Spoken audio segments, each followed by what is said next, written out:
Cockroach જનતા પાર્ટીના સમર્થકો દ્વારા ગાંધીનગર ગૃહ ખાતે કાળી પટ્ટી બાંધી કરાયું વિરોધ પ્રદર્શન। શિક્ષણ મંત્રી રાજીનામું આપેની કરાઈ ઉગ્ર માંગ।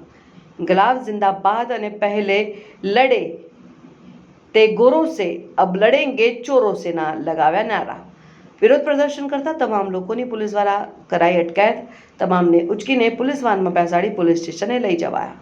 કાલે વિદ્યાર્થીઓને મારવામાં આવ્યા। લોકોની માંગ હતી ખાલી શિક્ષણ મંત્રી રાજીનામું આપે, પરંતુ ક્યાંક ને ક્યાંક વિદ્યાર્થીઓના અવાજને દબાવવામાં આવે, વિદ્યાર્થીઓને મારવામાં આવ્યા। લોકોએ આતંકવાદી જે કૃત્ય કરવામાં આવ્યું, જ્યારે લોકો કૃત્ય કરે, લોકો દેશનું ભવિષ્ય હતા, એ લોકોની માંગ એટલી જ હતી, કે શિક્ષણ મંત્રી રાજીનામું આપે। તે છતાં પણ ક્યાંક ને ક્યાંક દેશ વિરોધી તાકાત આ વિદ્યાર્થીઓને મારવામાં આવે છે, ઝટકાવવામાં આવે છે। એ લોકો લોકશાહી ખતરામાં જઈ રહી છે લાગી રહ્યું છે। આજે અમે લોકો માથે બ્લેક રિબિન બાંધીને બેનર સાથે વિરોધ કર્યો છે। અમે ગાંધી ચિંધ્યા માર્ગે ગાંધીજીની પ્રતિમા પાસે બેસીશું, વિરોધ કરીશું, અને આ ના થયું તો ભગતસિંહ બંધ પણ વાર નહીં લાગે।